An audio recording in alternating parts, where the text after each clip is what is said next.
Good evening, folks, and welcome to Echo's Reloading Chamber. On the co-host seat tonight is AR Gun 1776. AR, what's going on, brother? Hey, good to see you guys. Good to be here. Boy, this is such a relief. These shows are actually fun. Good getaway for us all. Appreciate being here, Echo, by your side all this time, man. And good to see you all on the side chats. Good being here with you all. And I've had a heck of a 2 days, man. Busted hot water tank, which I'm sure some of you seen, and in the cancel show. And I still got maybe a quarter of my reloading room in the kitchen. Cabinets and bullets, and even my bullet boxes got wet. So, but anyway, my in-laws are coming over tomorrow with a dolly, and we're going to get the hot water heater installed, and we'll be back up and running. But it's good to see you guys. Yeah. Why don't you go ahead and take over the side chat for me? Oh, howdy, CW. Good to see you, man. Quest for the Perfect Load was in here. I think he was in here first. If not, I apologize. Guns and Barbecue. Pony 47's with us. How many more? Lead Bullet Junkie. Hey, how's it going, LBJ? And that's about it for now. There'll be more drifting. We got 9 on. Yeah. Good to see you guys. This is a good getaway. I enjoy spending time with you. Michael Hurtneck and Bulldog. I don't remember. Hold on. Okay. Sorry, guys. I didn't scroll Oh, down. you didn't. Okay. Yeah, hang on. Yeah, I wasn't finished. Tactical Fudd is with us. Good to see you, Tactical Fudd. Evenings, Senior Master Sergeant Bulldog. Good to see you. Russell's with us. Hey, Russell, across from the pond. We're glad to have him. If you got any reloading friends, man, tell them about us. We'd love to meet some of them over there in Europe. Absolutely, because I know your situation, with guns is a lot different over there in that side of the world. We got MSB 9021 with us. Michael Hurtnick, good to see you, Michael. Info Bros, good to see you, Info. And MSB 9021, I think I called. I'll be right back. Yeah. I got to take this from my doctor. That covers it unless someone else jumps in. But yeah, glad to have you guys here.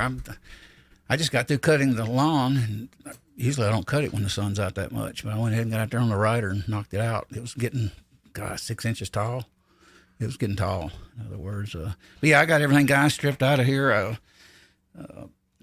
I was planning on Thursday, I was going to do a reloading show on my new RCBS ABP, automatic bench primer. But I come in here Thursday morning, and I heard something going. Usually when a tank leaks, it usually just cracks, and you don't hear it. But I actually would hear it inside the tank going, shh. And I looked around, I couldn't find it, and I seen it on the seal, the lid on it, the little joints where the seams come together. And sure enough, the tank, 2 years old, ruptured. So I called Ream. They says, hey, we'll cover it for whatever you pay because it's a 6-year warranty on the tank, and but we won't cover over that. So I had to pay out of pocket $100 even with the 6-year warranty on the tank. They said, we don't cover inflation. Go figure. So inflation got me, guys. It was $329 when I bought it 24 months ago. It's $401 right now. I think $401. That's how high things have gotten 24 months in America. It's not to get political, but anyway, I got that and some things, drilled a hole through the wall. So I'm putting a drain pan this time because I don't want to risk my reloading room getting flooded again. And luckily nothing got damaged though. The PC was actually in water a little bit, but not enough to hurt it. And but sorry about the show. I hated missing it but we'll do one on the priming unit. It works good. I rigged it up. I'll eventually show you on my show how I rigged it up temporarily until I get a inline fab plate. I'm gonna order that. But this thing is nice. I'm impressed by it. It's a nice little machine. It's a good design they did. Yeah, I was here another day, Senior Master. Or Bulldog, that I think I said this before, if we calculated inflation by the real numbers under Carter during those years, we would be at 20. Now we may probably at 21, 22, but it's went up from 8.6 to 11 point something last I read. And it may be 25 now. I hadn't looked at it lately because I've been kind of tied up with this We're at issue. 22 from what I've heard Really? Okay. from independent sources like people that do the polls and stuff like that, and they actually look at this market and see how money is changing hands and stuff like that, and the value of currency. And they're saying the estimated inflation rate is actually at 22% right now and rising. Mm-hmm. Hey, I don't agree with these numbers over the years, and I won't go political because it's Echo's show, and he wants to talk about some things, and but it's ridiculous that they bend the numbers that way. That's one. Everybody says numbers don't lie. Well, no, but you can sure twist them. You can sure recalculate it to make it look better. And that's what I always say when anybody tells me that. That's the first thing I say. No, oh yeah, well, no, they can't. But yes, they can. And our government's proof of that. They calculate it different. So enough of that. D-Dub is with us. Good to see you, D-Dub. On his way home from work. Thank God it's Friday. Good. TGIF. And MSP. So basically, this one was about the move, and I just figured out. So I'm going to have to do something for internet because the internet there is so slow that I can't even live stream. So that is going to be an issue. I'm going to research. I know Elon Musk has got that new satellite service coming out shortly. I don't know if it's available yet, but I know he doesn't have the coverage that he wants yet because he doesn't have enough satellites. But we're going to work through it and figure something out. I don't know. Coming up with something. Echo, I wonder, would it work if you had unlimited data? If you got it out there, like I know you probably don't have 5G. Or you're rural, right? You're in a rural area? Yeah. Okay. But if you got unlimited data, you could probably stream on your phone. It's not ideal, but you could get a little stand for it if you had a decent connection. Yeah. See, there's the problem. He has a $500 booster antenna that's mounted on his house, and it's still shoddy. Wow. Yeah. Oh, man. It's in the cut. So it's out in the woods. So I'm going to have to come up with some kind of workaround for it if I can. But if not, AR is going to be taken over for a while until I make my move back to Florida once I get some housing in a couple of years. I'm going to try to look for another place back in the St. Pete area or in the Pinellas County area. Oh boy, $7 a gallon in Southern California. Oh, that's ridiculous. Boy, that is expensive. Gas was here in Georgia, was it $1.48, I think, a few years back. It's just unbelievable. Hasbro's joined us. Good to see you, Hasbro. Uncle John. Hey, Hasbro. Good to see Uncle John. He never fails. He's always, a lot of you guys are always with us, and we appreciate that. Yeah, I appreciate it very much when you guys show up and everybody gets a chance to entertain. I wanted to also bring up, we're trying to expand our reloading community. So by all means, if you know someone that is wanting to get into reloading, have that conversation with them, and see if you could steer them into it. If they're interested, they can always come to YouTube and watch a lot of channels that are dedicated to reloading and some gun channels and all kinds of Second Amendment channels. Just a real diverse group of people to choose to watch from and get your data from. And I just can't push hard enough. We need to make our community bigger because, we have 33,000 gun channels on YouTube. Well, we did about a year ago. I don't know what the new number is. I know it has grown, but we want to make it 333,000. And hold that thought. I have to get my cat. She's meowing at the door. Hey, got Georgia Trapping here. Chris Winsett, good to see you guys. Appreciate you dropping here, Georgia Trapping. Come on. Andre D'Angelo joined us, and good to see you guys. Hasbro, he said he's on his way to Georgia Oh. earlier here in the, let's see. I'm getting you to put in my seat. Next week, yeah. What part of Georgia, Hasbro, you going to be at? That's where, well, of course, you know that, Georgia Trapping. He's down there, I think, South Georgia. He's got his StreamYard up, guys, so he's going to maybe streaming Sunday. So that'll be awesome. Great. So I'm looking forward to that. I enjoy his. He's got a. He was talking. I was talking to him the other day. He's got a good diverse audience. He got gardeners, hunting, gun, trapping. I mean, a very diverse audience. And for me, we typically she's making a little nibble. I don't have many gardeners or things like that. I wish we could get. It'd be good if we could get more people like that into our side chats and streams. That'd be cool. Broke Loader 2. I watched his video today. He's got one. What is his new video about? Oh Lord, he was Did doing you, some. you Oh see yeah, he was casting some artificial lead weights sinkers. So you guys know what I mean. So. Zinc? No, just lead. Oh, he was making wheel weights. I don't want to be the one in a show to announce out somebody on here is doing it. In case it gets the algorithm.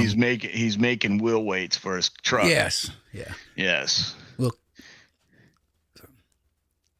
I know he may not care for me saying it, but I'm just going to be politically correct for a minute. Yeah, exactly. Sometimes you don't want to throw no one under no bus, yeah. And not by accident or on purpose or any other reason. But go by and check out his video. Yes. It's really good. Yeah. But good to see you guys. Andre, what's going on? Andre D'Angelo, where you at, Andre? What part of the country? Did not think I seen Hobo. What? I swear I thought I seen. I didn't see him. I'm kind of eyeballing the side chat there, trying to read I see so many names. Apparently not. I swear I thought he jumped in. Okay, I must be hallucinating. So anyway, enough of that. So what I was gonna say is this move's gonna be kind of crazy, and we're gonna get over there and try to get some internet going, guys. Where AR is gonna give me a hand and do some research and see what's available, and see about getting some kind of internet. That's my issue. I told you about my daughter's where she rents that land out there in rural part of Georgia. 11 acres. Oh, man, I'd have a blast out there. Shooting range, build everything I want. But one thing, they have bad copper lines out there, and they buffer all the time. Their TV does. And AT&T will not even spend the money to run a few miles copper wire. They're so cheap. There's Hobo. Good to see you, Hobo. West Covina Dodge. Hobie. Starlink, he says. Yeah, I forgot the name of it. That's Elon Musk. Thing. Starlink, yeah, that's the new thing right now. Hasbro's got it, and he's got the RV version of it. And to get the RV version of it, you have to have a RV. So wow, that's weird. Yeah. They're very strict on who they're giving that to. Oh, okay. They because basically it's in testing mode. And it's in what do they call that, beta mode or whatever, and he just doesn't have enough satellites in orbit right now. He's expanding as much as he can, as fast as he can, but there's only so much you can physically, humanly do. And especially you're sending multi-million-dollar satellites into orbit, and you don't want to blow one of those up on a launch pad. Yeah, it reminds me, I was reading the other week that I think I mentioned it, that NASA's worried to death that some of his, it being a private company, that one of his rockets is going to end up damaging NASA down there in Florida. They're actually worried about it. They think it's going to happen for it. So, because what it is, you got to realize they're not used to being it privatized. They've always run NASA, and they were in control of it. Even though they're still in control of it, they've let private companies now come in, and they're worried about that. Well, Fires they breaking out. can't do much worse than NASA. I Well, yeah, mean, to be true. honest with you, I live in Florida. I've lived here my entire life, 50 years. And I tell you, um, the space program has always been sketchy at best. And those guys and gals that do that job, I have to give it to them, because you're riding on a piece of equipment that has been built by, a couple thousand contractors at the lowest possible bid. So basically, and they were able to get successful missions out of it. So, but they really do risk their lives doing that job. It's not as safe as a lot of people try to make it. But I with hope with the commercial private world getting into it, like Elon Musk, he is going to make it safer for traffic, because he's doing much more.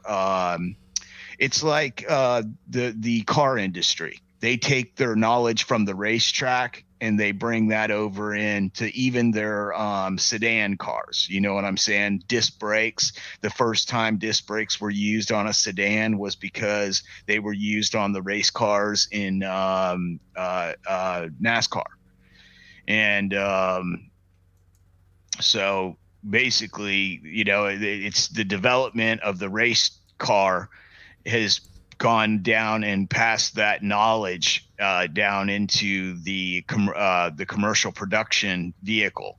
And the same thing happens with space. If you only do 8 flights a year, 9 flights a year, you're not going to get very much experience. But if you're doing 5 or 6 flights a month, you got the money to do that kind of schedule, that you're going to start be getting a lot of experience that took years before in months. So, in the way our computers have expanded, the technology is able to develop at such a rate. I'm really looking forward to seeing what NASA does in the next 10 years, what they're going to be doing out of there. Wes Covina says he have it at work for backup solid over the last 3 months. Good. Yeah, the only thing I'm cautious. I don't like the idea of the space getting cluttered with a lot of satellites. I think not with the quantities I've read. They're predicting maybe 30,000 or more. Amazon's doing it. It was mentioned just now in the side chat. I read about that. So Beto, I call him Bozo, and I actually call him to Amazon when I call him occasionally. I've said, "What's Bozo? What's Bozo up to?" They laugh. And they go, "You mean Bezo, whatever?" And I go, "Yeah, Bozo." And but they actually is debate about how many they want to put so many up there, too many, and that's not a good future, having that many in space, because they'll end up crashing. They said, I mentioned this here a few weeks ago, the astronomers are worried about it. Right, they won't even be able to use their instruments properly to look out into space because it would be so heavy saturated. And that's not a good thing.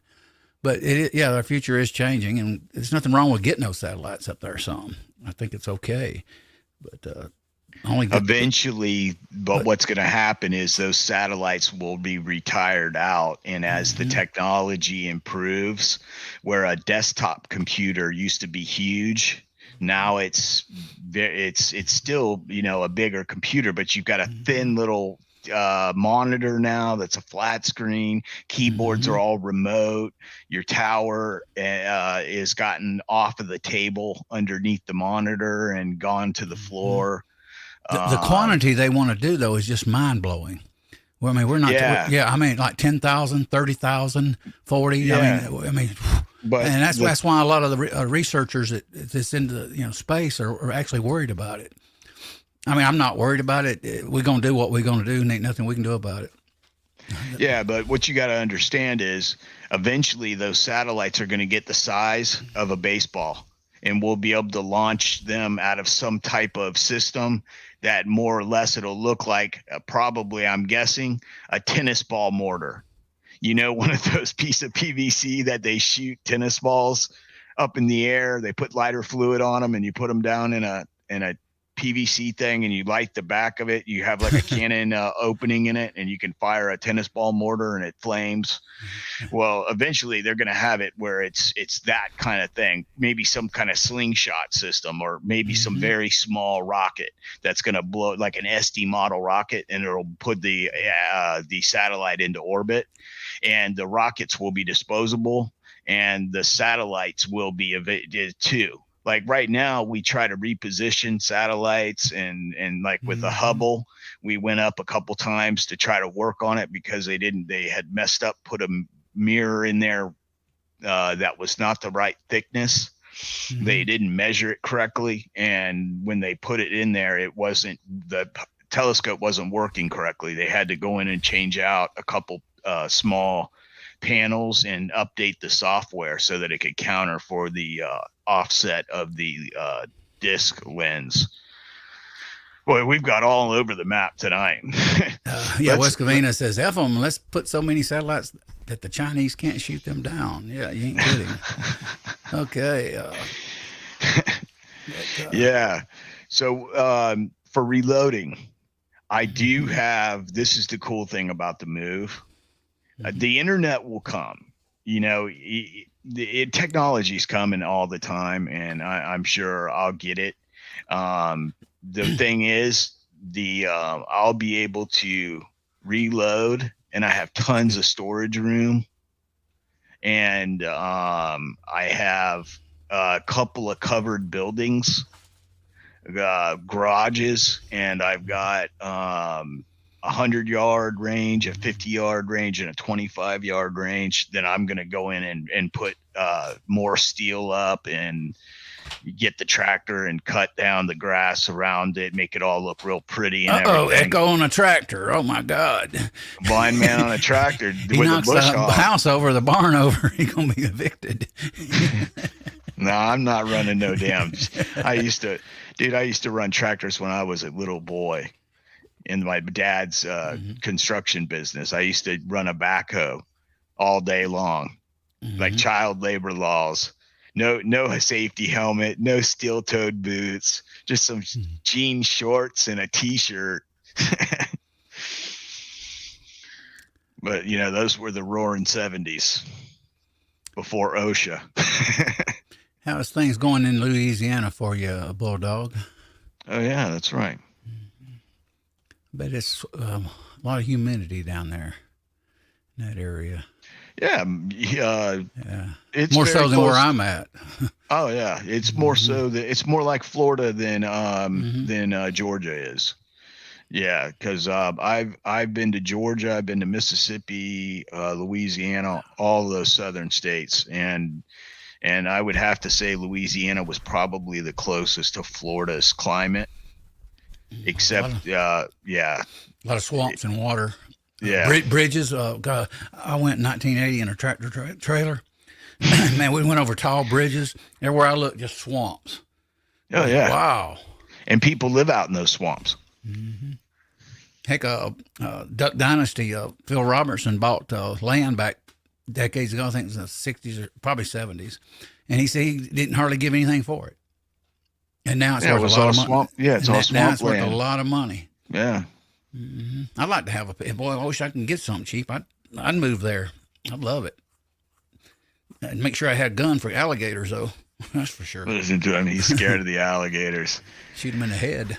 Dude, I used to jet ski and water ski like every week, and with gators, and I've never had one incident where a gator, or even been around when a gator bit somebody or something. But I will tell you this: when they do bite, it's not a joke. You know what I'm saying? When they do attack, it's usually a fatality. Usually, it's not like a shark that'll bite you and kind of take a bite and go. I used to have a boa constrictor, guys. They're talking about that in the side chat. I used to have one in Halloween. I actually put it on a kid swing with a little hand crank at the front door. And when I'd open the door, the kiddies would look at it and go, ah! Because snake would be hanging, draped over the little swing, A-frame swing. And it didn't live long. It had died. And me and my ex-wife split, and snake died, and she went to the thing and told them, "Hey, our snake died," and got $50 back. I think it was refund. So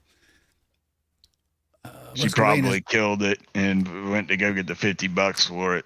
Have a good one, West Covina. He's getting out of here. Hey, Pat. Take care, brother. Go play on the freeway. Oh, be careful out there, brother. Yeah, traffic's rough in some areas of this country.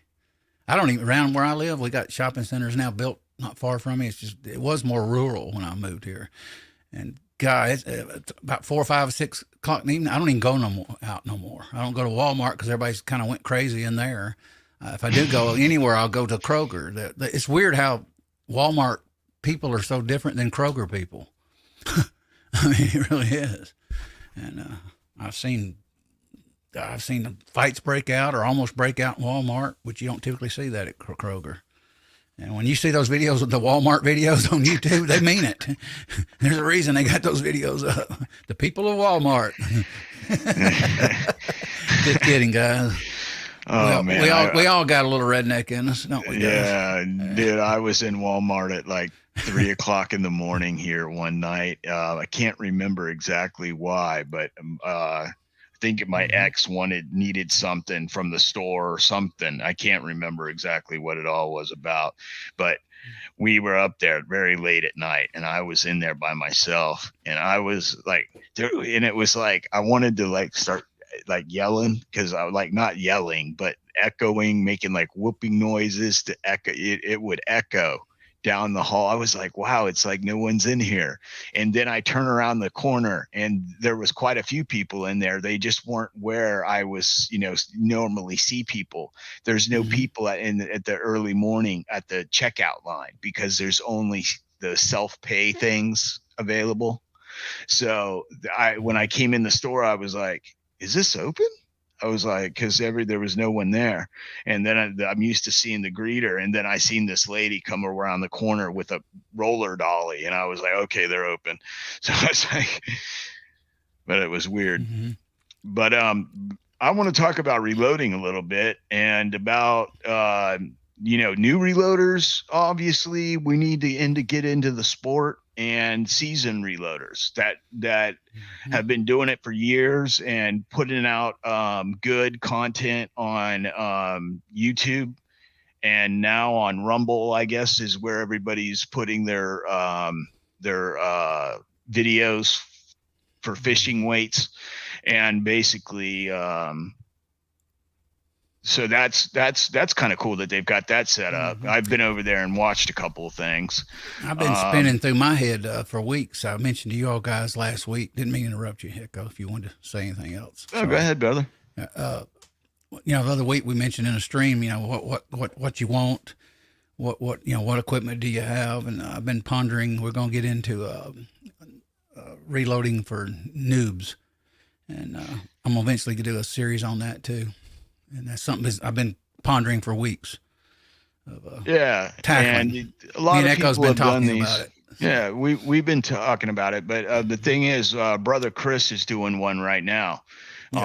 Chris from the 740, and I'm participating in his panel. And if you guys get a chance to get over there and check it out, please do. Yeah. It's Wednesday night. Is it 8:30 or is it 9 p.m.? Not 9 p.m. Eastern Standard. Yeah, Eastern Standard. Wednesday nights at 9 p.m. And that's reloading reloading right now for newbies, and for they're getting people going through some different series. I guess we're gonna have a series of segments, and each segment covers a different part of the hobby, and Chris is doing that, and it's gonna be turn out really good. And basically we want to do something similar, but we're gonna do our own version of it and do a different approach to it, and get more involvement from having some guests on. We're just going to do something a little different. Hasbro, I got sidetracked on my hot water heater, man. The grass need to be cut, so I knocked that out this evening. My new hot water tank's in the living room, unboxed. All my stuff under my bench is gone. I had to mop it down on my hands and knees and get the water up because my wetback leaks. And I don't have no hot water here. I haven't had any in 2 days. So, but I'll get that. And then my daughter's bringing down me I'm borrowing a 1/2 inch impact electric, and I'm gonna take the wheels off, get my tires from Amazon, and go get them balanced. I'm gonna clean the drum, inner drum, and or whatever you call it, and get that clean for the weights to stick. So I kind of got sidetracked on the vet. So and I'm about ready to put a fuel pump on it too. So yeah, sorry. no, Didn't mean change subject. But, But yeah, we'll do it. We'll be doing a show, guys. It'll be, we're all different, so we'll do a kind of a reloading for noobs thing coming up. Probably, and we'll have maybe a month. Yeah, and just whenever I can probably get internet or before I leave, we'll do it. But the bottom line is there's just different approaches to things, and we're going to do something a little different. I've been waiting to get a Lee turret too before it starts up. Yeah, he wants. Yeah, we want to do something on the turret presses, and without giving too much away, but just some stuff we're gonna do that we're gonna specialize in. Yeah, on some stuff. Been a rough 2 days, Hasbro. Yeah, I thought he was gonna say he was gonna get a prison outfit. The the jumpsuits, because he's been working like a convict on his house. He's been cutting grass. Hot water heater blew up. Thank God you were here when you were 2 home. Years old, guys. It develops not a trickle. We're talking about a shh. I mean, you can hear it. Out of a ream too. That's not a cheap water heater. And I've did some research on it, and they say that they're making them thinner. But I hope that's not the norm, blowing up like that, because usually those tanks will last a decade. Sometimes 6-7 years. What's good, they do have an insurance on it though, but I didn't need to file a claim. But it's good to know they will apparently repair stuff in your home if it damages it. But I'm putting a drain pan down anyway. Enough of that. Sorry guys. Sorry, I didn't mean to get off track. So we're gonna stay on reloading, Elliot. What are you gonna put in, buddy? What are you gonna talk about? What do you want to talk about?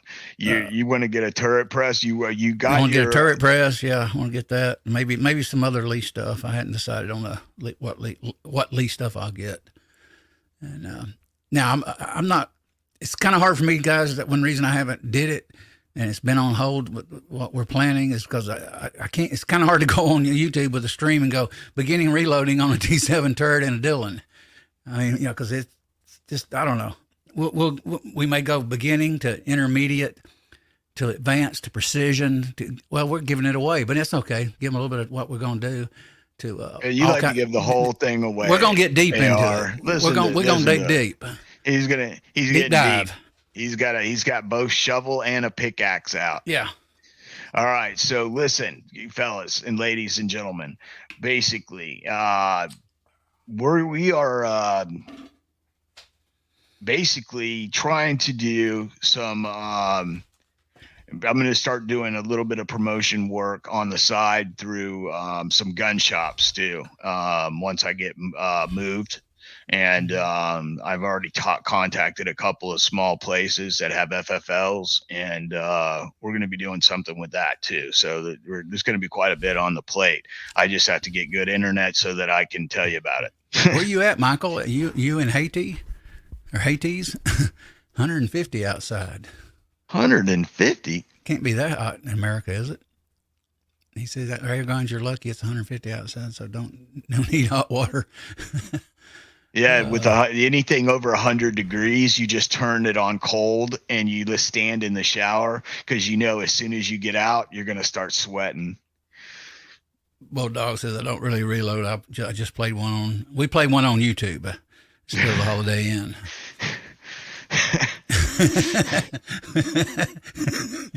So tune in and learn something from us guys, because. Dude, we'll reverse that saying. I might be at Holiday Inn live streaming because they have the internet. Yeah, we play reloaders on YouTube. Weekend Warriors on YouTube. I'm at a Holiday Inn somewhere in Tennessee. If you can find me, you get a free prize. We definitely got to pull more reloaders into the community, though. It needs more. Yeah, Bad. we need more guys that are involved. And Guns and Barbecue actually is talking about reloading for the first time. Some of Cool. for the getting into reloading, and he's a fellow man that like me is legally blind, so Mm-hmm. it's going to be me and him working together on it and getting him started. And so he's going to be part of the series coming up too, because basically I want to really get him reloading 300 Savage, because that's what he really needs to be reloading, because he can't find that ammunition regularly. If I get the 44 mag or the 45 long coat single action, I'll be doing some dies on that. And I may do. I haven't decided between Redding and Lee yet. So Yeah, I already know I'm getting a Bisley stainless steel. I love those Yep.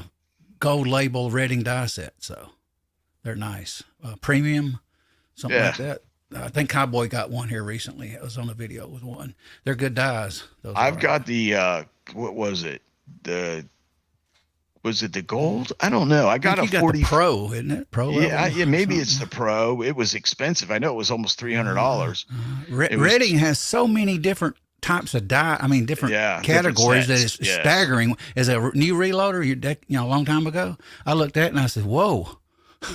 I mean, it'll confuse you To because spend close to they're $300 for handgun dies though is high. And then in Lyman, or is it Lyman? It's Lyman, yes. Lyman has a new set of dies out that is for their pro. what do they call that new press they've got? The I've got the the book here actually. The new. it's is it a still Mark 7, or did they Oh, change the name to Lyman? Because I no, Lee remember it don't. was No, Lyman don't call it Mark 7. That's a double. Who does the Mark 7? Double alpha? I'm trying to think. Hey, you guys chime in here. Who does the Mark? Mark 7 broke away from what was it? from well, no, the company Uh, was sold to Lyman, okay, and they started making the press, okay. the progressive press, and it's really nice. I got the new book here, and I don't know where it is right now. I'd go grab it if I knew where it was at. Everything's a mess here, so Yeah, his room literally blew up. I got a brand new 2022 a little booklet. Talks about their new equipment. Matter of fact, the picture of that's on the cover of it. But I don't remember the name of it. I don't on that Lyman. I don't recall it. But I want the like the gold label dies. I can't the premium dies that Redding makes. You get 3 dies, micro. Like say if you want a 9mm, you get a carbide die, a micrometer die, and what's good about it, that's 160 something bucks, and that is a good die set, buddy. It's top quality. I think it's about 169 if I remember. And, Okay. which is not too bad. Not for what you get from Redding. It's actually a pretty good price for 3 Yeah. dies. I wish I Okay. had a box here. Lyman bought the company from Mark 7, and apparently they're Okay. still calling it Mark 7, Okay. but it's Lyman. And I don't know what the new reloading machine is called, but it's made by Lyman through they basically Lyman acquired Mark 7, and Mark 7 used to work with Dylan. They still do. You can still get an auto drive from Mark 7 for a Dylan press, but they actually now have their own press that they were developing when Lyman bought them. And I can't remember the name of it for the life of me. And it's really a nice press, and it's all electronic. The whole thing's got like a dozen or more sensors, electronic sensors that monitor every station and goes into a computer. And it's really advanced, and it's really targeting the high production reloader that is either a competition shooter, or a guy that's manufacturing ammo for sale. Hasbro has an idea. Find nearby Starbucks and use their internet. You know what you do? Get you a portable bench. Go in the parking lot. Tell them you're disabled, I sit down at the bench and stream live and reload right there in the grass, man, with your phone or your laptop. Basically, a laptop would work, man. It'd be great, fantastic to stream live on. Yeah, I ain't got a laptop. I'm not investing in it. Today, I'm at Hardee's, guys, and I'm reloading 9mm on the side of the restaurant. Hey, you guys laugh all you want. My ass will be doing it. I swear to God, it's an idea. Yeah, I would be reloading from Hardee's. That would be the name of the skit. Or TJ Applebee's, you go in there and get you a drink, chug one down and go back out. Yeah, 44 Magnum at Applebee's. No, I don't recommend drinking alcohol and reloading, guys. So. Yeah, that was a joke. Yeah. And that's just funny though. That is a funny joke. But it would be mobile reloading, and I got that when Hasbro said that. I got the idea that guys at the shooting range do that sometimes.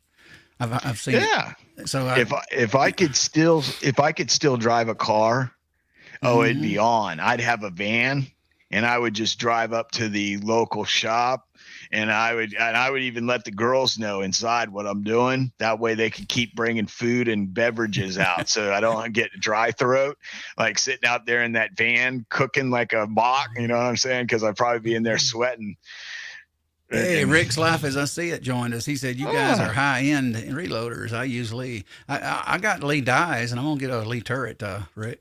Appreciate you dropping in, man. Yeah, Rick's got a Lee turret, and I've got a Lee turret and use it, and have never stopped using it no matter what else I had. I always use my turret.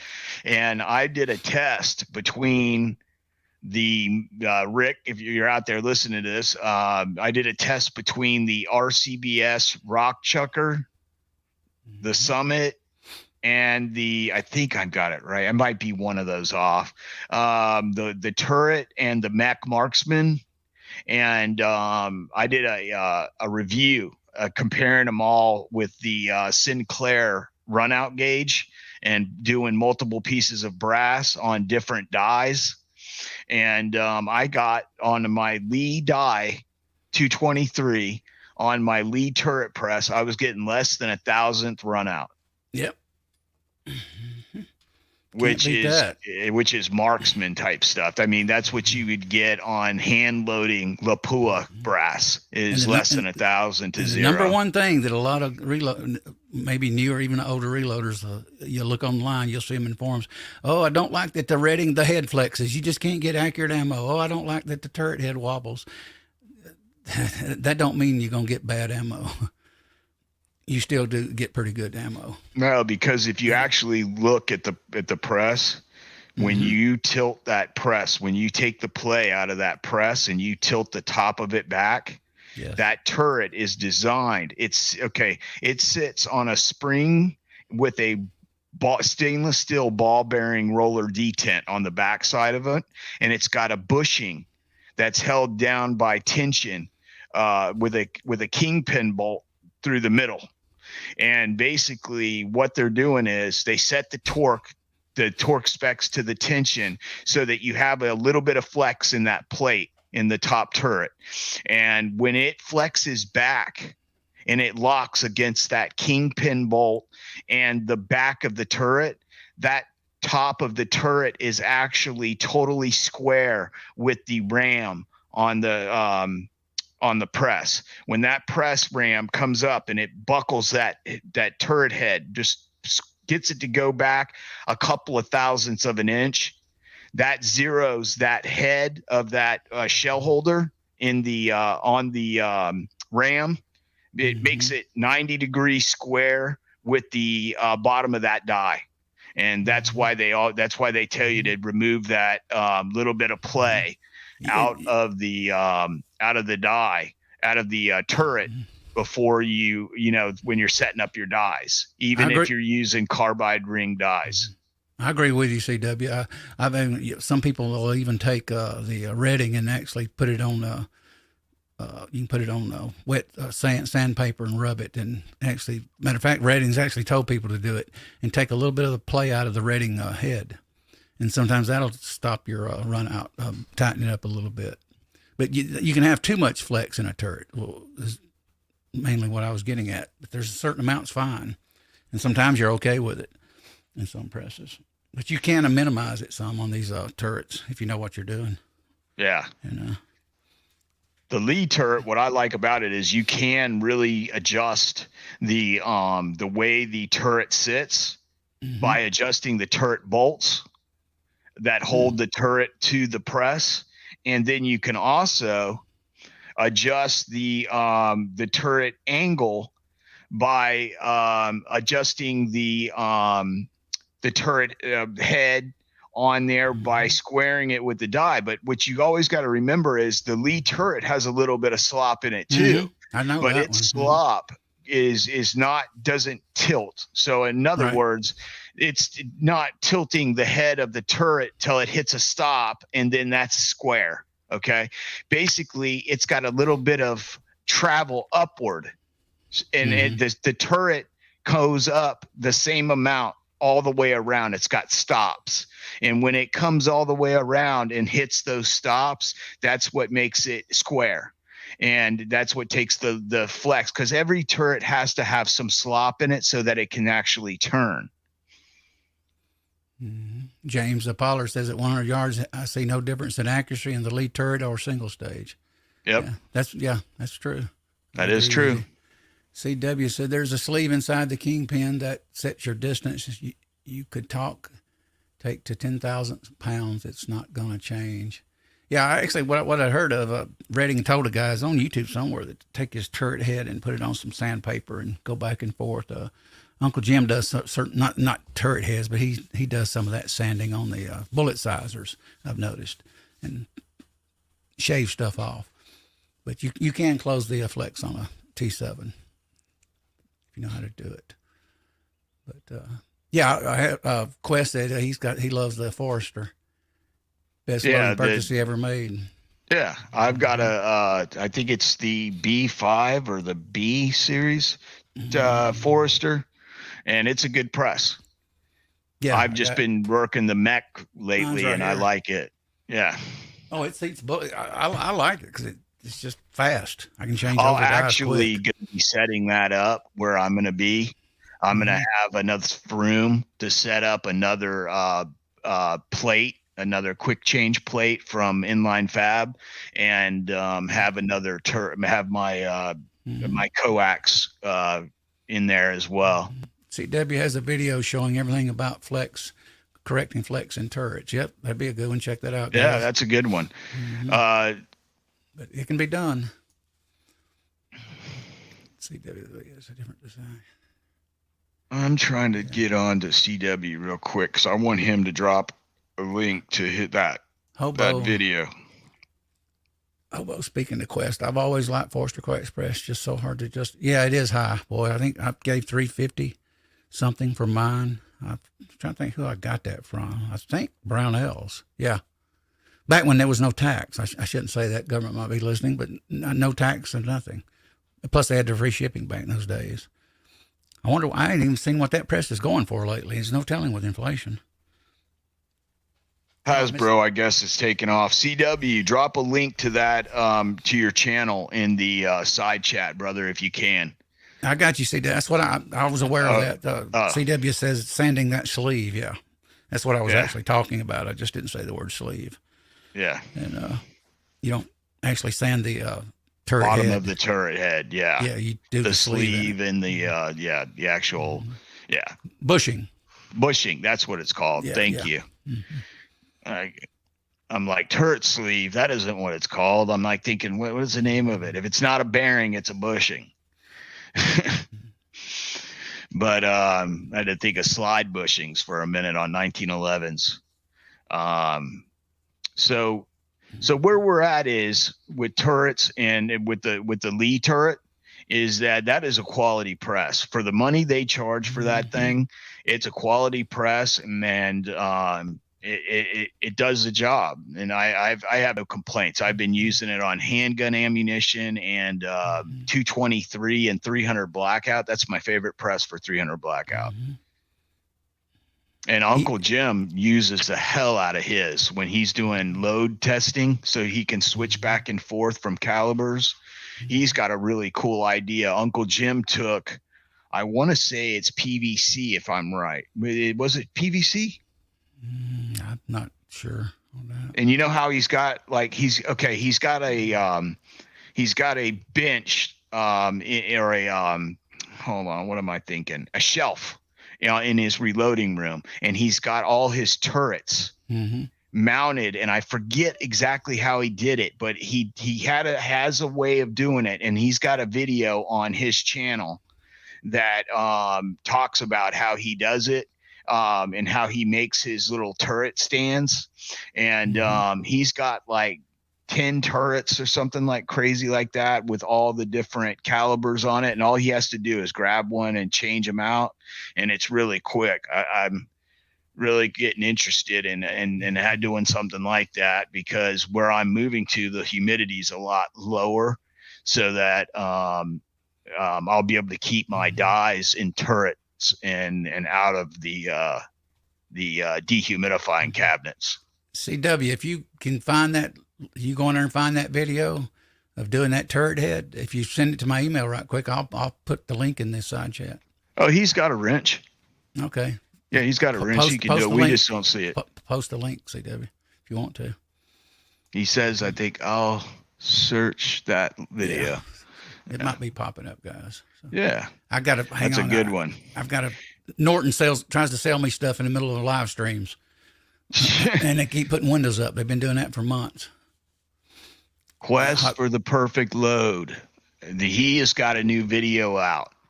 He has got a new bear rifle, and he bought, I want to say it's a 35 Whalen, but I may have got it wrong, but something to me telling me that it's 35 Whalen. Is that what it is? Because I know there's 35 Remington. I think so.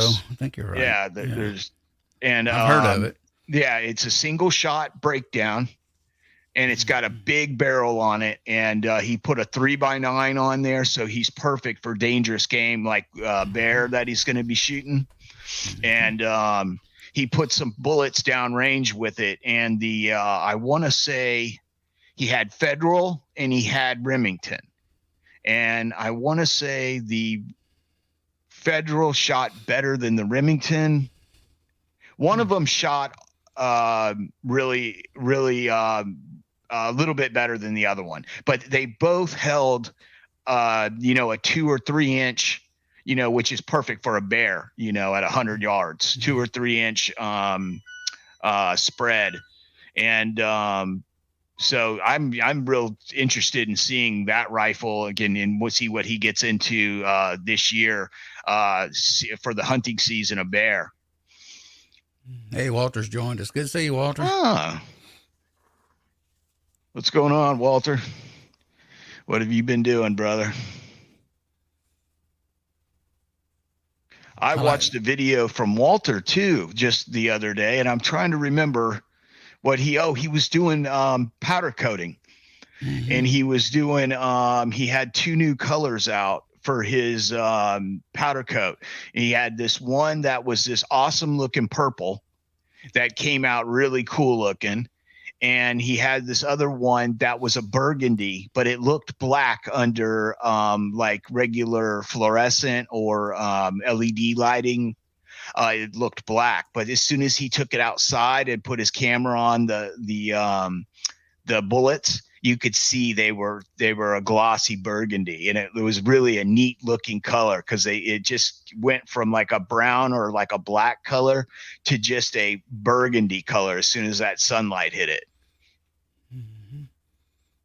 Yeah, I say part of the video he's got there. He's working with a Lyman 8. Yeah, you guys check his video out on that. Because a lot of people would knock these turrets with flex, and most of the time it don't matter. Yeah. Like now, I Quest said earlier about the Forester.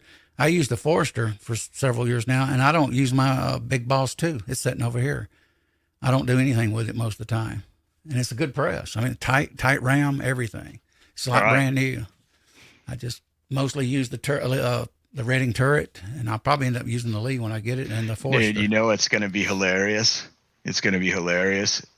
is when AR Guns gets this Lee turret press, and he's going to pick it up and he's going to be like, man, this isn't a very heavy press.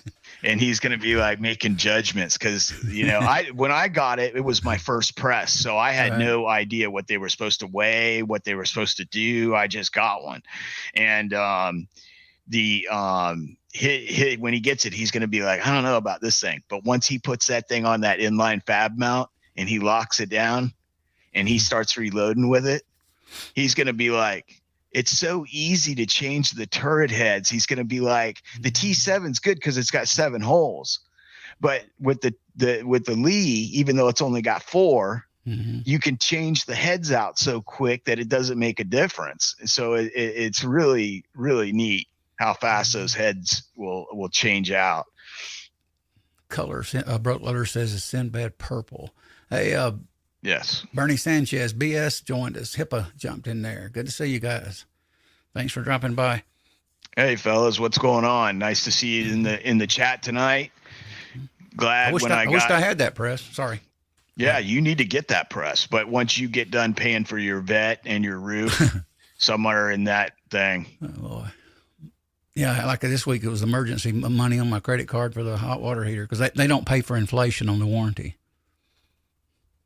Thanks, Biden. Celia says, I love the 35s. Wheeling is an awesome underutilized caliber. I'm not familiar with that one. Yeah. Shot it. I didn't see if Quest jumped out already because he didn't reply to what the 35 Wheeling. Yes, he did. CVA. He bought a CVA, and it's a neat looking rifle. And what I like about it is it's an old style traditional hunting rifle where you push the lever left or right on whether you're left-handed or right-handed, the little button lever, and it sweeps left or to the right if you're right-handed or to the left if you're left-handed, and it breaks open the action and it ejects the shell. It pops it up enough to where you can remove it out of the chamber. And you can drop that 35 Wheeland in there and you can smoke a deer. And they shoot, I think they're shooting like 225 grains, 250 grains, somewhere in there is anything over 33 caliber is what they recommend for bear.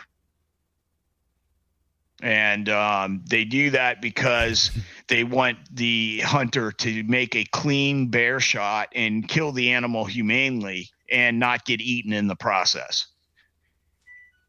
Oh, there it is. Hang on, because when you do hunt dangerous game, there's always that chance of something horribly can terribly go wrong, and you can be ending up shooting the animal you intended, but also that animal mauling you, because it's happened to quite a few unlucky people that have not made a good shot. So, just like I tell everybody, aim small, miss small. You know what I'm saying? Yep. Always try to, if you've got a 3-inch group at 100 yards, 4-inch group at 100 yards for a whitetail or for a bear, that's all you need. But I mean, with hand loads, I'm hoping he can drop that group down to around 1 MOA or maybe sub MOA, because I know Quest does a real good job with his quality control on his bullets. Tactical Fuzz said, when is the Lee 6-pack coming out?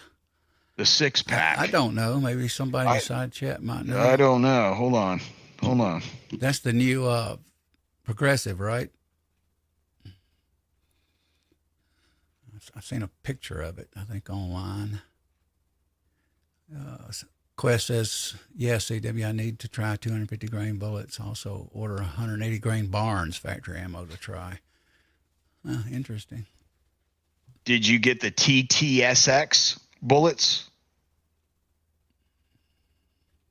Not to give away anything you're going to be doing on your show, brother, but I just want to know if you did, because I love these bullets so much. I've got a package of them right here. These are awesome. They are. The 458 SOCOM. I call it the thumper. Yeah, that's a solid copper Barnes bullet. TTSX tipped, and that's a mean one. Rick still with us. He said, I just changed the turret out with the dies, with whatever I am reloading the dies locked in with no place having to reset every time. Yeah, that's why I want it, because what, $12, $11 for a head? You can buy $100 worth of them, and I will not buy Redding turret heads. They're $70 or $80. Yeah, there's no way I'll do that. But Lee, I'll be able to do a whole shelf like Uncle Jim, have all the calibers done. I appreciate you dropping in here, Rick. Everybody check his channel out. He's got a couple of streams during the week. Shooting with disabilities. What's the other one called? Rick's Life as He Sees It.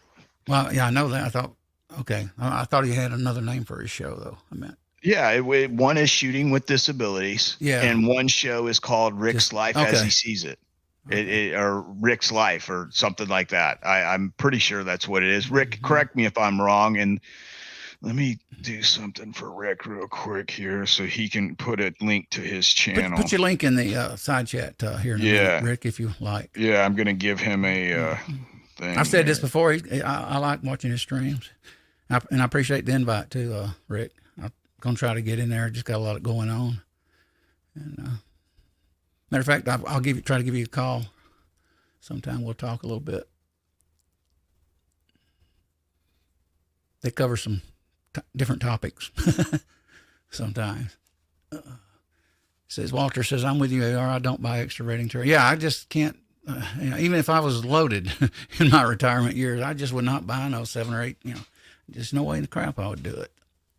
Rick, you're now a moderator on my channel, brother, so you can drop links to your channel if you want. If you wish to, go right ahead, brother. And everybody get over there and check out Rick's Life as He Sees It. I miss them sometimes, and I hate it. I don't get a notice, and I go down and I see it, then I click on it. Sometimes I catch it, and sometimes I miss out on it, and I don't like missing his show. But check his show out. Walter says, HIPAA says, it's looking like everyone is going to have to do without most things other than basic foods for about a year before things... I wonder if anything's going to straighten out anytime in the next 2 to 4 years, to be honest with you. Even Reagan, it took him the 4th year to turn things around, and that was because his tax cut was delayed 3 years. Okay, let me explain something. I've got 60 people that live in the town that I'm moving to.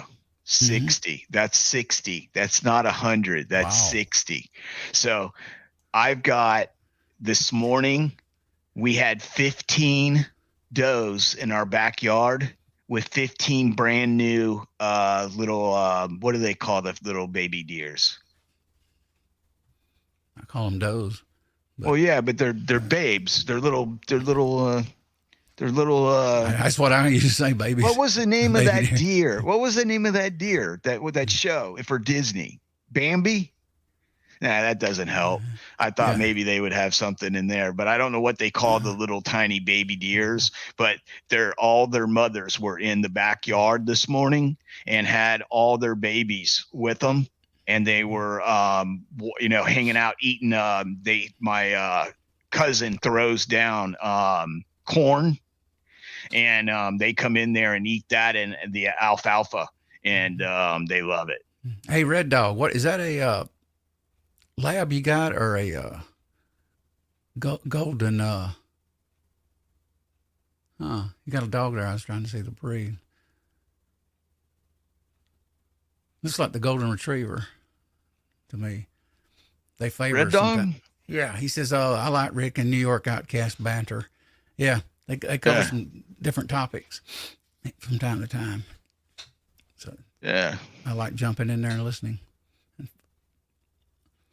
Irish setter. Oh, is it? Okay. Yep. Yeah. Really good dogs. Cool. Appreciate you dropping by, Red Dog. Yeah, thanks D-Dub. For coming by, brother. D-Dub is with us. Good to see you, D-Dub. Hey, D-Dub. Spotted fawns. Fawn. Fawn. That's what it's called. Thank you. Yeah. Thank you. Thank you, guys, right back, on the guys. Side. Yeah. Hang on a minute. So he's running off to the do something. Maybe to use a bathroom break, but we can all make fun and be like, "Hey, AR, uh, were you using the restroom?" And be like, give him hell. Nah, I'm just kidding with him. He's probably getting a drink. Probably making himself a vodka right now. But so basically what we're gonna do is do some reloading on the turret and once AR gets one, and we're gonna do some series with him. I can't wait to get that turret press, because you're gonna get that thing and you're gonna see how easy it is to use and how efficient and quick it is and how accurate it is, and you're gonna be like, you know what? For real quick, me coming in here having to set up and reload a caliber for my live stream, Mm-hmm. you're gonna be like, I can't even compare with the T7, because I can reload 3 different calibers or 4 different calibers or 10 different calibers, in a matter of seconds. And it's literally that fast. I mean, I'm going to show you guys. I Yeah, just took my sorry. turret. I just took my turret out of the back of the off the turret press. That is basically a turret for a Lee turret press, Right. and that is a Sinclair expanding mandrel die that you can put different mandrels in, and they free float and expand the mouse of cases. But that's that. what they look like underneath, because they're just made out of little aluminum. Little hollow aluminum body. Did you know But that they're 21st tough. Century makes a lot of those mandrels for that thing too? Oh, they do. I didn't Yeah, know that. I yeah, didn't and know that. rounded off numbers and half numbers, like 1,500, or whatever, like 308 point half, thousandths of an inch. Yeah, they got a whole selection. At least they did. I hadn't been on his site in quite a while. Can't see over But here. You turn on the light. That would probably help. I'm going to buy a mandrel from him eventually. No, I wasn't even in the hole. Let me unblow you. Boy, that bright light's bright. There we go. Yeah, I had to turn on the light so I could see the turret head, because I was like, Nice. trying to get and as I fall down onto the floor real quick James over all the boxes. James Pollard made a point here. 11 or 12 Lee turret heads is what? 2 T7 turrets, probably. Yeah. Well, let's see. 10 turrets at say $15 a piece is what, $150? Basically 10 turret heads. Sometimes they're would cost you $11.99, $12. Yeah, At least they were. yeah, I hadn't looked in a yeah, while. yeah. But let's say they're $15, or even let's say they're $20. That's $200 for 10 turret heads. So you get the one with the turret, the turret press, plus 10 more. That gives you a total of 11 calibers you could change out in a matter of seconds. And all you have to do is change the turret and the shell holder, and bam, you're in gear to do it on a different caliber. And for pistols and small rifle, the short action rifle, I would definitely do the turret press, and I have used it on 30-06, 7mm 08. Wow. And hold on, there was one other that 458 SOCOM. Yeah, 458 SOCOM. Yeah, you can do Uncle Jim and then Walter. They got a whole bunch of them per caliber. That's good, cool. I'd a whole lot rather just grab one ready to go, bam, slam it in there and start reloading. Because face it, guys, we don't like sitting there constantly tweaking dies, even though it don't take long. Yeah. Yeah, it's just aggravating, and it's a discouraging thing. I mean, unless you've got like a garage or a room that you've got all set up that you can just leave it alone, and you don't have any roommates, or you don't have a wife or a girlfriend or anything, or kids that are going to be going in there messing with stuff. Because that's what I always worried about, was somebody bumping something or you're doing something like that. And if I had kids, it would be, I would have to reset everything every time just to make sure. The only exception to that is new reloaders, I think, need to set up quite a bit to get good at it. If they start out and then set it up on the Lee turret and leave it, they won't remember how to set it up. They have to sit there and bring directions Yeah. out again. Yeah. But you know So what's yeah. cool? Here's So what's cool. The so lead directions hmm are some of the easy. I mean, a lot of people don't like lead eyes, and I'll have to be honest. Um, some I've gotten some really good lead eyes, and I've got some that were a little bit not so good, you know.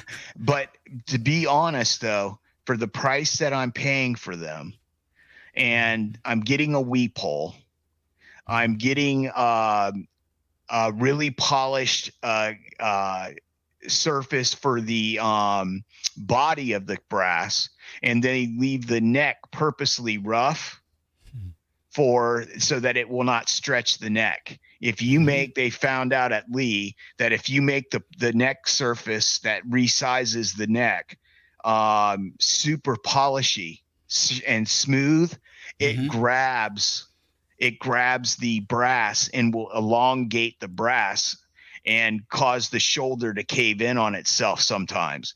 And I have noticed that before with other brand manufacturers' dies, that where they super polish that. But so, you know, if as long as you, I try to keep as much of the lubrication out of the neck area and shoulder area as possible, and that usually keeps the neck area from grabbing and being all full of some gook, because everything that you run up in your die, you got to remember something.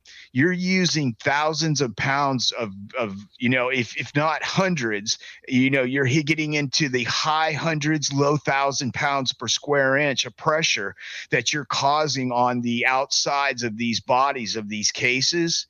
And when you do that to brass, um, you're forcing all the dirt that or any of the junk that's inside that die or on that brass body of the case up into your die, and by shoving a case in behind it, you're shoving that hmm debris further up in there, and it eventually ends up in the hmm shoulder and neck area and makes a mess in hmm there if you're using too much lube. But you know, that's all in learning how to do it. But the bottom line is what I was getting at is you do end up putting some gooky stuff up inside your dies. So hmm why not try to use clean them the out. least, yeah, clean them out. Thank you, AR. I got my foot stuck in my mouth. I'm like Uh, I don't have my lucky cat next to my side. That's Hobo's what the got a good problem comment is. here. He said, we just finished episodes 4, 5, 6, Intro to the Turret Presses, part 1, 2, and 3 of the new series. Yeah, we did cover some of it, didn't we? Yeah, Didn't we really did, intend but you to, know so it's what? all right. It's all right, you know, because when Little we get preview. into it, we're yeah, a little preview. But what we're getting into now is just talking about turret presses in general, and basically the Lee and the T7. You know, we picked those out because I have a Lee turret, and AR has the T7, so we know what they do. We've used them for years, and we have a pretty good understanding on how they work and the quality of the actual press and the quality of ammunition you can expect to get off of it. So it's a quality piece of equipment for the price. That's why I'm probably going to do a giveaway at 1,000 subscribers and probably give I want to give a new reloader a turret press. So if barbecue doesn't have a press by then, I've already picked my winner. It's just like that. But we'll have a giveaway. We'll give away some other stuff too. I want to give away some Slip 2000 gun lube that I've got some samples of, and we'll put some other things together and give some stuff away when we get to 1,000 subscribers, and to celebrate the subscribers for you guys, try to give you something back off of it, and also get somebody into it reloading and help somebody out. And if you can, if you, I mean, I know everybody's having tight times right now with the COVID thing and the way work's been and the economy and stuff. But if you can help somebody, get them interested or maybe even get them started, in reloading. Older people, older gentlemen, I know for a fact, love to reload because I have a lot of friends and they worked for 25. I've just have the guy I'm moving in with. He worked for the post office for 51 years as an internal employee. So I don't know exactly what he did, but he was like one of the bosses inside that moved the mail around in the actual mail where for the post office in Orlando. They have one location where the central post office is, and it's in Lake Mary, Florida, and it's off of Reinhardt Road. And he used to work out there. So I appreciate your service to the mail community or the mail postal service community, because he's watching tonight. And enjoy your retirement, brother.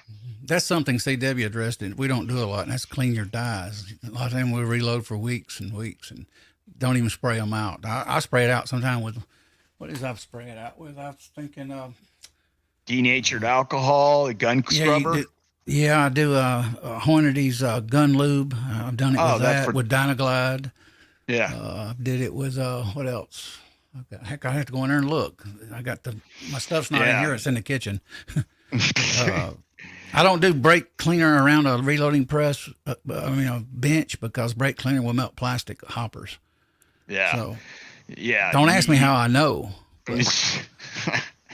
And let me tell you, he's speaking from personal hand experience. And that's the best experience to get, is stuff that people have already done and made a mistake at. So when that's a really good thing. You learn more from your mistakes in doing it yourself than reading a book or watching it on TV. You can really get a lot of how to do it by doing it wrong first. You're like, okay, well, that's not how you put a round up in your piece of up into your brass, and you pull it out, and the brass has got lines down the side of it cut in. That you've probably got a scarred die, or you have a piece of sand inside your die. And ask me how I know this, because it happened to me. 458 SOCOM will pick up sand when it hits the floor and gets dirty. And I didn't have a tumbler at the time. So I was just wiping them off and shaking them out. Well, I had missed one, and it had a little bit of sand on the outside of it. And I ran it up into a Lee 458 die, sizing die, and scratched the whole inside of my die and the body of it. So I had to go in there later and use some cutting clear coat cutting compound. What is it called? Rubbing compound, and a mop for a gun cleaning kit, like a 20 gauge mop, and take the stem out, and then go up in there with the rubbing compound. And basically it's just a very mild abrasive, a rubbing compound is, because you're supposed to use it on your car paint. So it's not like something that's going to do any major removal of metal. So it does a pretty good job for getting out little scratches like that. But that's what I was able to do. Walter just said he's got a video on cleaning dyes. I know what I use, guys. I use go to Walmart. They got a bunch of WD now. WD-40 does everything. I use contact cleaner. It's cheap at Walmart. It's easy to get. And that's what I've been cleaning my dyes with, spraying them out. It's like was like $7, I think, something for a big can. Yeah. And that'll work too for cleaning the dyes. There's a number of things. What, the contact cleaner, $7? Was I'm unsure these days. Oh, it might be $9-10 now. Yeah, but so you might be better off if you get. Go ahead, AR. I'll cover you. The good sprays to use are WD-40 contact cleaner.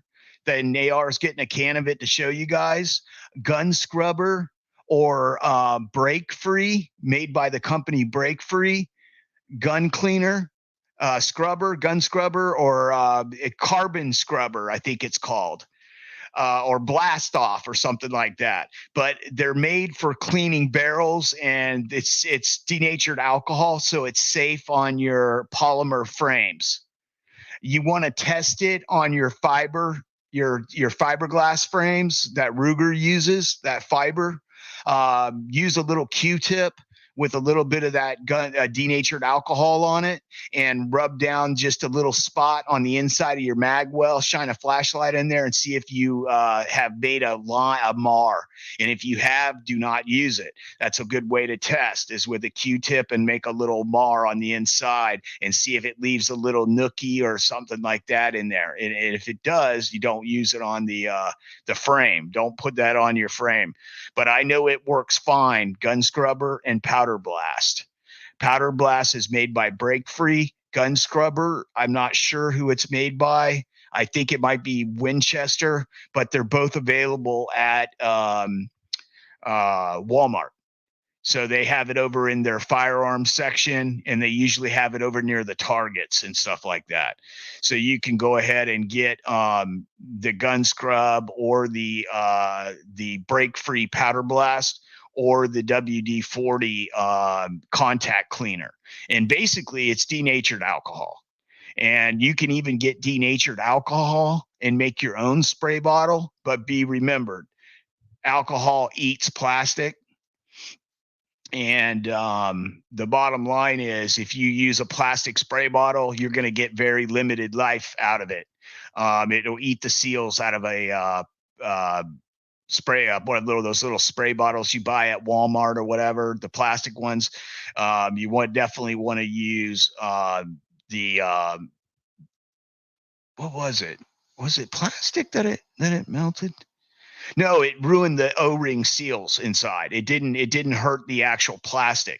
It destroyed the rubber O-ring inside.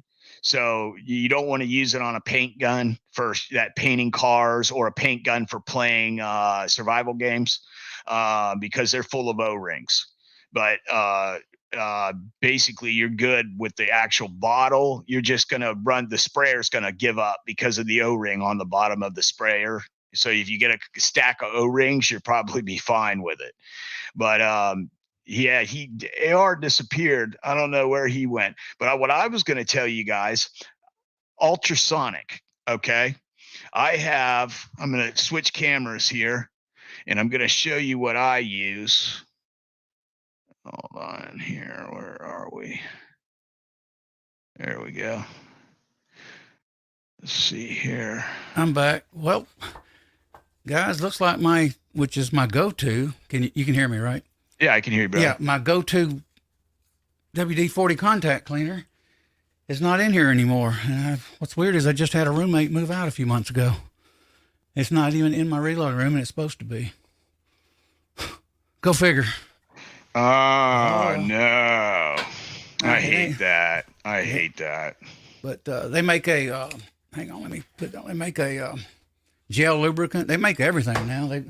You can use this, but it's more expensive. This CRC contact cleaner. It's good for automobiles, but I typically, like the WD-40 contact cleaner. That don't make sense, because that's the one thing I use a lot, is that contact cleaner here.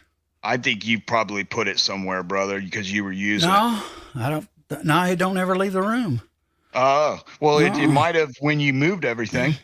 I got it in one place. So I actually looked around the washing machine, see if it dropped behind it. Nope. If you guys will check out on my screen, you'll see this little basically ultrasonic machine. This is a small one. I've got a big one that you can do barreled actions in. Ooh, sorry. Let me get that back on there for it. I've heard of those. I've never used one.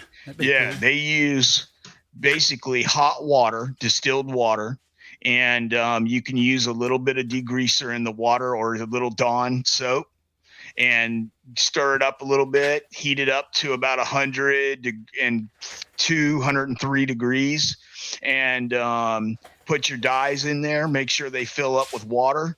Turn it on for a few minutes, and you can literally see the junk inside the dyes coming out and come to the surface of the water inside, because it's got a clear lid on it, and you got the little basket at the bottom to keep it off the bottom. And basically it uses exploding bubbles. These ultrasonic cleaners use a bubble that explode bubbles internally in the water. And when they do it, it explodes a sound wave bubble, like it's got a transponder in it, like a submarine has when they shoot sonar out. It sends out that little burst of sonar, and it actually will burst a bubble in the water at like almost 260 degrees. And basically it gets microscopic areas. I mean, it can get inside of anywhere water can get in. Water gets in, the ultrasonic will clean it. And it will bubble out all the crap out of your dyes to the surface. And you literally take the dyes out of the water, rinse them off with tap water, and then dry them out with compressed air and put a little lubricant back on them. And what I recommend people do is get that Hornady spray lubricant that sticks cases.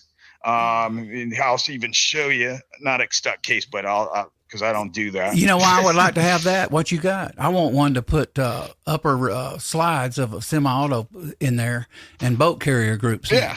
Yeah. That's what I want. That's why. That's what I got this for. And then when I started reloading, I started using it. This is the stuff. One shot. Gun lube. You can use. This is case lube by Hornady. But this stuff works really well as for lubrication of dyes. And if you spray the dye on the outside and on the inside, and it fogs, so it gets really good at coverage. And after you ultrasonic, if you spray it down inside and outside with this, you don't have to worry about it rusting. I use what Walter does, the one-shot gun cleaner lube with Dynaglide. That's what I like, Walter. Oh, okay. I'm out of it right now. That's a good thing too, guys. Sorry, Echo. Go ahead. Oh no, that's cool, man. I didn't even realize. I remember you having that thing, but I've never heard you talk about it. Yeah, it's nice. Yeah, I just thought about it, and I was like, hey, I'll show the people, and that's what I use to clean stuff. Let me go ahead and switch cameras back. We got to do a Walmart run tomorrow. I'm going to be going to Home Depot and getting some fittings for the hot water heater. So I got to do a contact cleaner run. Run. Contact cleaner run. That's strange. That's not around, but oh well. I'll buy another can. And you'll probably find it. Hopefully. I mean, they have a ton of stuff now, man. They've gotten every area you can think of in Walmart. Gel lubricant, contact cleaner, you name it. WD's took over the market on it, and it's reasonable price. Yeah, too. I need to get some of that Walter, guys. That Hornady gun cleaner. I haven't had any in about a year or two, and I think the last I seen some at Academy here in Georgia, it was $17.99 or $18 a can. God. It's pretty expensive stuff, but it cleans dyes and leaves a dry film on it, which you can't see. And you can also spray your guns out with it. It's really good for that because it says gun cleaner. And okay. Yeah. I wish you had a bottle of it. I'd like to see what it looks like. Yeah. I recommend that too. Those two things, that and the WD contact cleaner. And you can also spray your ARs out with the contact cleaner too. The boat carrier groups and all that. Yeah. In there. Especially when you get a brand new bolt carrier group and you got to get all the grease and all the stuff out of it from manufacturing assembly. You can use that stuff to blow out that or denatured alcohol and get that stuff, blow it out. How I do denatured alcohol is I've got a big can of it, metal can of it, and I'll pour it into a shop can. And what a shop can is, I was looking for it. I don't know exactly what box I put my shop can in. It's a pressure vessel. And when it's empty of air, you can bleed off the air on the top of it, and it's got a gauge. When you bleed it off to zero, you can open the lid, and then you can fill it up with whatever you're trying to spray out. and you fill it up with contact cleaner or denatured alcohol, and then you screw the lid back on, and then you pressurize it with your air compressor, and you put about 40 psi in there, and then when you hit the button on there, it sprays either your contact cleaner or your denatured alcohol out, and with enough spray propellant speed to blow free carbon and get crud like sand and stuff like that out of your gun if you do something that you didn't mean to, or you're trying to clean out your magazines after dumping them in sand, dropping them shooting them until they're empty and then dropping them, and then you got to pick them back up and they get sand in them. I use that contact cleaner, or I use the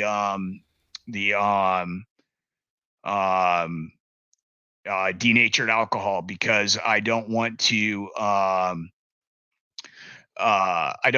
leave any lubricant behind inside to attract sand or dust or dirt. What happened? I was showing them my air compressor while you were talking. Piddling around.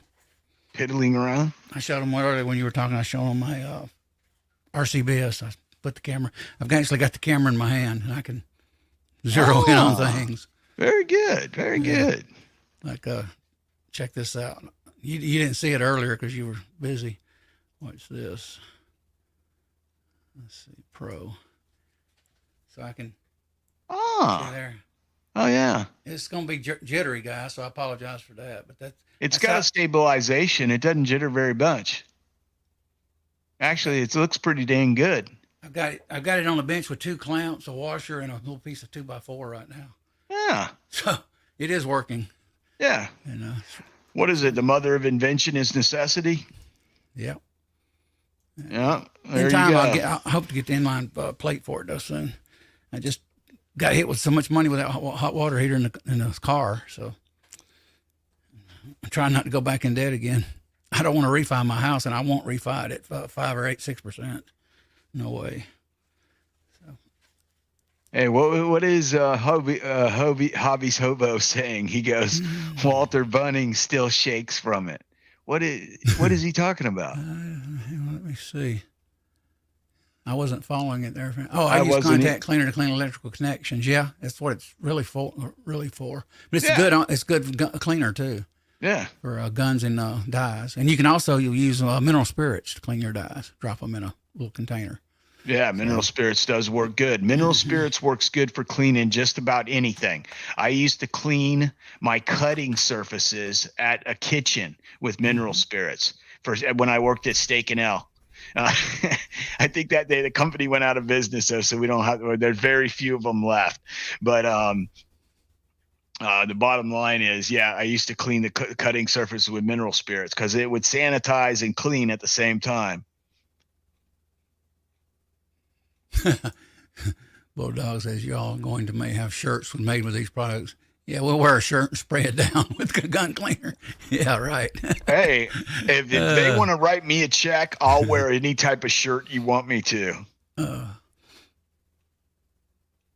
I will definitely do it. And I tell you why, is because if it's a product I actually use and I actually, you know what I'm saying? I don't have a problem.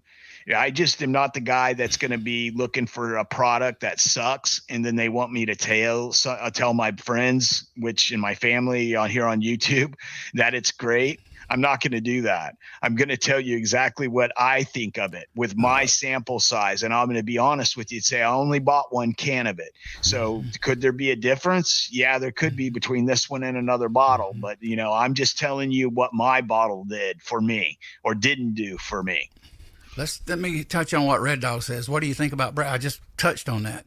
Be very cautious with brake cleaner on a reloading bench. If you accidentally spray your hopper, you may have a foggy hopper or one that totally just melts almost like fire melted it. Believe it or not, it's that powerful. Yes. It's got chlorine in it and polypropylene that is in plastic. And me, guys, go ahead, Nico. Oh, no, but go ahead. When I clean dyes, I don't do it at the bench or in the garbage can. I go out my backyard and I hold the dyes in my hand or a bowl and I do it outside. So I don't sit here and spray it in the house like some guys do on their bench. That's fine. It's their way to do It it. just stinks. Yeah, I go outside and do it, and then I come back And let in me and tell wipe you, them down. let me tell you, if you guys are going to be using contact cleaner or that stuff I recommended, the denatured alcohol or the break free product or the Winchester, I think it's Winchester, but it's Gun Blast or Powder Blast is what it's called. Or you can rewind and go back to what I was talking about it. But bottom line is this: the stuff is very, very, very. Don't get it in your eyes. Don't get it on your face. Okay. And don't inhale that stuff. We're using a well ventilated area. Take that seriously because that stuff will burn your lungs up. That's what alcohol does when you inhale it. Yeah, Hobo's got a comment to you, Echo. You Yeah, gotta read. It says you gotta go read my comments on my powder shake video. LO, I haven't had that much fun in a while. I'll check that out. It's 7:40, guys. We've been having a pretty good time. Yes, we have. We've been keeping it going and talking about a lot of stuff and having a little fun while we're doing it.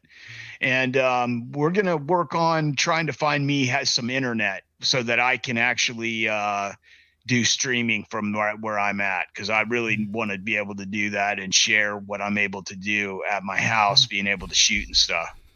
Yeah, I can't wait to even get into casting. That's my next journey. A few other things. Once you start doing that, you and CW are going to be on the phone and probably be talking to a couple of guys.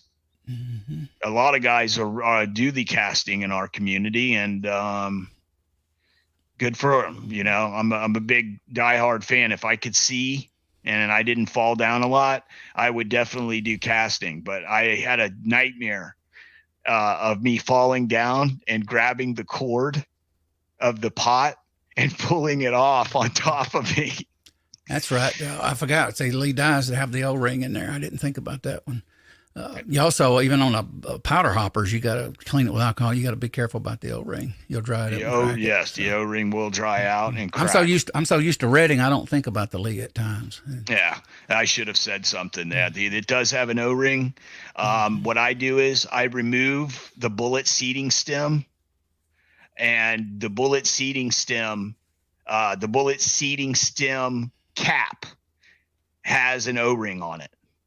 There may be a couple other dies. I'm trying to think that Lee, because it's been a little bit since I've been reloading because my whole shop's boxed up and stuff. But I know that the bullet seating die has an O-ring on the cap.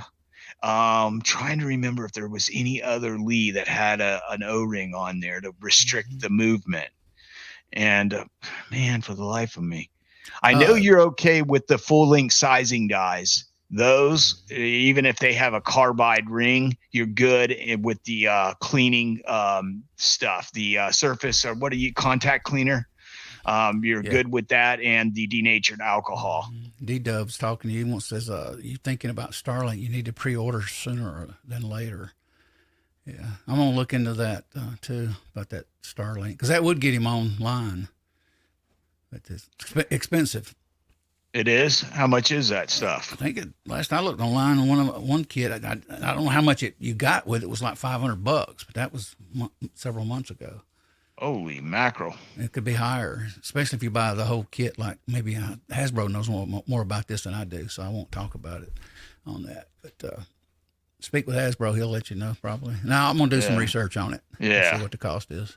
You're going to find out everything for me, though. Yeah. And if you guys in the side chat want to look around and see what you come up with in your spare time, if you're just sitting there at the computer and be like, hey, I'm not doing nothing. Hey, I'm going to do what Echo asked me to do. Look on there and see what kind of, and I can tell you where I'm at. Yeah, Red Dog's right. The lock rings have the O-ring, and I forgot about that too. Yeah, the lock rings. So, yes, they do. Yes, thank you very much. Red Dog. Thank you, brother. Because the O-rings. But here's the beautiful thing: you can take the O-ring off the lock ring without removing the lock ring. You can just go up and grab the O-ring with your fingernails and peel it loose and just grab it off. And then you throw the die in the ultrasonic cleaner And are you going to have to reset your depth of your die? Yes, you are, because the ultrasonic cleaner is going to vibrate the die enough to where it may loosen that lock nut screw now that it doesn't have an O-ring on it, or tighten it. So whichever it's doing, whichever way it's leaning inside the ultrasonic as it's vibrating, it may tighten it or loosen it. So you're going to have to reset it. But the other ones that are on like RCBS and by the Armory and things like that are with the little detent, those work fine in an ultrasonic. You don't have to worry about those loosening up. We got to wind this down, guys, and check Georgia man, go ahead. Walter's jumping out of here. He says, see you over at Georgia. Check out Jamie's channel at Georgia 8 p.m. Eastern Connection. Standard. Yeah, Georgia Shooting. Let me finish. Oh, I'm sorry, brother. I get excited. Georgia Shooting Connection at 8 p.m. Eastern Standard Time, guys. Good seeing you all. Appreciate you dropping in here, CW. Hadn't seen you in a while. Got Red Dog here. Walter Bunning was with us. D-Dub, Hobbies Hobo. Senior Master Sergeant Bulldog was with us. James Pollard. Who else here? CW was with us. Broke Loader 2 joined us today. Rick's Life as I See It was with us. Who else here? I'm doing that reverse scroll, and I shouldn't have did it. But once I started, I can't quit. I don't want to end up stopping. We had Red Dog with us. Good to see you, Red Dog. Thanks for being here. James Pollard, MSB 9021 joined us. Who else here? Quest for the Perfect Load was with us tonight. Bernie Sanchez, BS. Hippo was with us. How you doing, Hippo? Tactical Fudd was with us. Rick's Life as I See It was with us. Tactical Fudd. Who else? Quest for the Perfect Load. Hobbies Hobo. Hasbro jumped in. He was ribbing Echo, joking with some stuff. We love you, Hasbro. Yeah. Who else? CW James Pollard. Quest. Good guy. Got Russell across the pond in the UK. Yeah, Russell in the UK. Check his channel out, guys. I don't know if I need to look at. We need to check his channel out. Okay. Yeah. Let me go ahead and give him a moderator status so that he can drop a link to his channel in the. Yeah. West Covina Dodge was with us. Senior Master Sergeant Bulldog. And who else? Michael Hurtnick was with us. Georgia Trapping. He was in here earlier. Good to see you, Georgia. Hope you're doing well. And Hobbies Hobo, I call. West Covina Dodge joined us. Andre D'Angelo was with us. Good to see you. Who is it I'm looking for? Who else? I don't know. I'm calling out. So it kind of MSB 9021. Georgia Trapping. Chris Winsett was with us. Appreciate you dropping in, Chris. Uncle John was with us. Can't forget Uncle John.